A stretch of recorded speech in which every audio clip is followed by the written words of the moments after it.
Hi, this is Warren from Toyota Technical Training. This is the third part in a series of electrical meter usage videos. This particular one, we're going to go over using the meter to measure resistance and some resistance diag. So when we go to measure resistance, we're going to use the meter on the resistance setting at the omega symbol. We're going to check it here to make sure that we're on resistance. And then before we start taking measurements in the circuit, we need to check our leads and check the meter itself. And this is actually a very simple check.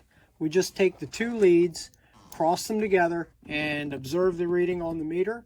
And my display is showing 0.1, 0.2, 0.1 or 0.2 ohms, which is an excellent reading, showing that my meter and my leads are good.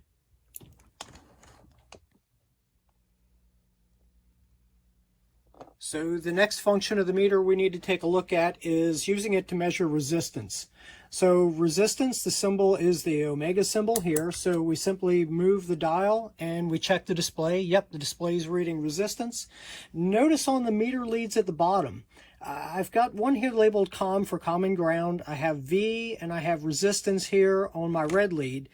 There's another one over here, a capital A, that stands for amperage. We'll take a look at that in a few moments. Right now, to measure resistance though, remember what resistance is. Resistance is simply the opposition to flow in a circuit. Well, what should this opposition be? Well, it should really only be whatever my load is, and in this simple circuit, it's going to be this light bulb. In another circuit, it might be a window motor, or a door lock motor, or a rear window defroster. But remember, whatever is going to use the most resistance in a circuit should really only be your load. My wires, my fuse, my switch, they should all be able to pass electrons through there pretty freely. So again, the load should have the highest amount of resistance in a circuit. So if I want to check some things, again, my light bulb's glowing kind of dimly here like it was in the last video.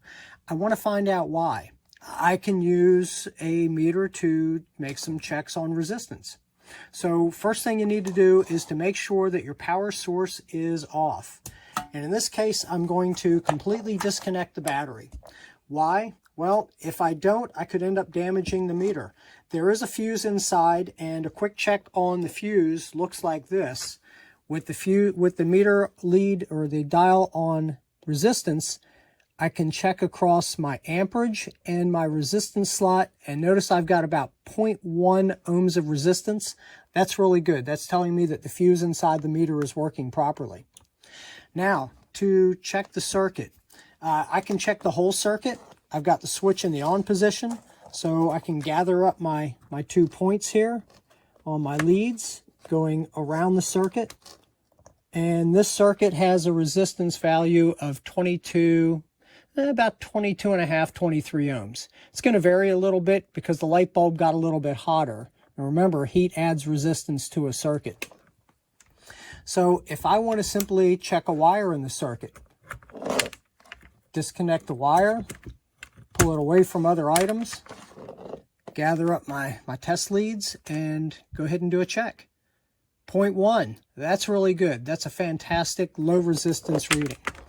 I can also check across my light bulb. Remember, that's what's going to use the most resistance in this circuit. So if I check across here, my bulb circuit gives me a resistance value of about 17, 18 ohms. And again, it's cooling off. It's going to be a little bit less than that initial 23 that we had. So this is how you check resistance in a circuit. So in my voltage drop video, I mentioned voltage drop was a really great diagnostic tool.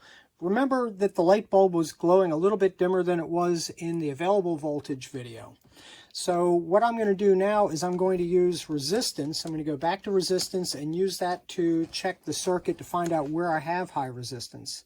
So what I need to do is to start checking different parts of the circuit. Notice again, if I'm going to check for resistance, the meter is set to omega, and I've got my power source disconnected, very critical when making these type of measurements. I can go across this part of the circuit before the bulb. Now, look at that. I got a reading of about 10 ohms of resistance. Well, we checked a few wires last time, and the wires here and here had no resistance. They had about 0.1. So if I trace this back, I'm going to disconnect that part of the circuit and simply go here across my power source.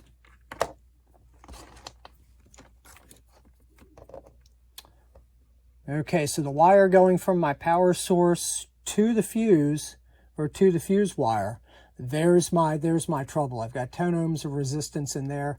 It's not allowing all the current to flow through, so I've got different current, I got different voltage values at the bulb itself, so there's where my source of the trouble is. It's in this part of the circuit. Okay, so that's the conclusion of the resistance portion of this video series. Go out there and fix something.